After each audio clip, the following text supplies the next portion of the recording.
Today we're going to be extracting DNA from strawberries.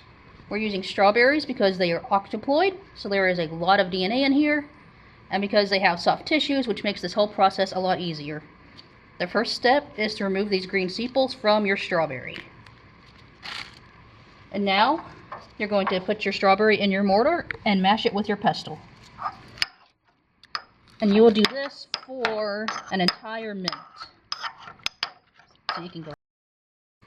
It's now been a minute, and you can see this looks a lot like strawberry jam. Don't be afraid to really go in there and smash it pretty hard. These mortars and pestles are pretty durable. Okay. We're now going to add 10 milliliters of our DNA extraction buffer. 10 milliliters is as high as this pipette tip can go. So we want to be very careful so liquid does not enter the pipette.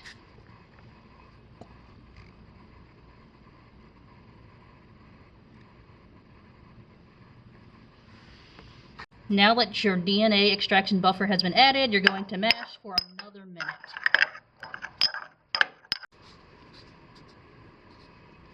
Alright, we're ready to start filtering. So cut yourself a strip of cheesecloth.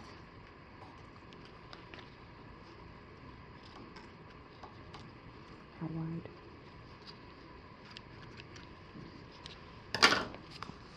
Your strip of cheesecloth does not have to be perfect. Just make sure that it's wide enough that it covers all of the funnel. Fold it over once. You'll notice you can still see through this. That's okay. You don't want to block all of the holes or nothing can get through. Place your cheesecloth into your funnel. We now have our strawberry and DNA extraction buffer. We are going to filter this. Just slowly pour it into your cheesecloth in your funnel. You may have to wait a little bit for some of the liquid to start dripping through. Just go slowly so you don't spill.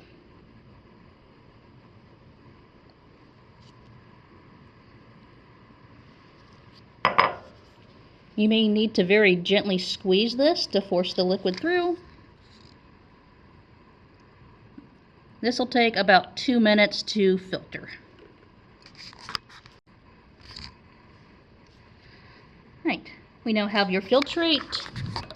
The remaining strawberry tissue only contains salt, soap, and strawberry, so it can be discarded in the trash. Remove the funnel. Don't discard the funnel. Right, we're now taking 2 milliliters of this filtrate and adding it to this test tube.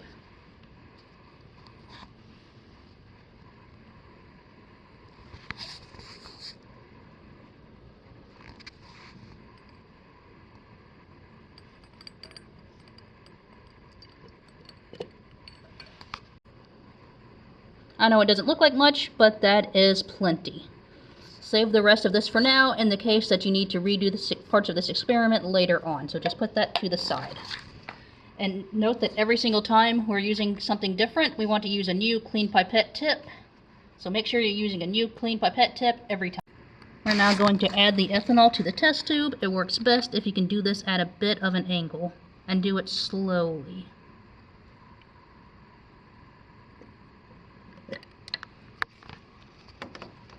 You can already see the DNA beginning to precipitate. All those white bubbles is the DNA.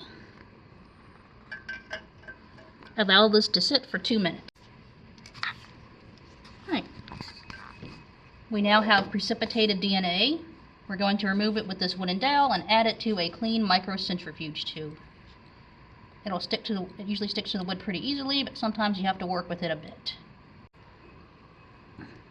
This is our DNA sample. We're adding it to a clean microcentrifuge tube.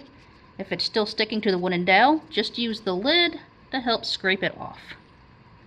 It might take you a few tries.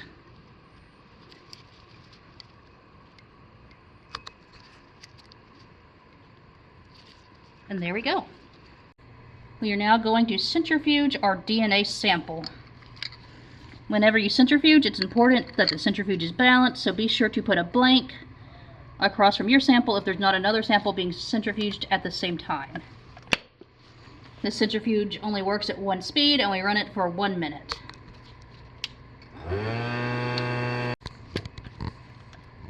centrifuge is finished. And we can now see that your DNA has been separated from any remaining liquid in there. This is the pellet and this is the supernatant. We're going to discard of that remaining liquid in a discard beaker. Don't worry, your DNA is pretty firmly stuck to the centrifuge tube. See? It's not coming out. That is your DNA sample. This is our centrifuge DNA sample. We're going to add 40 microliters of water to resuspend it.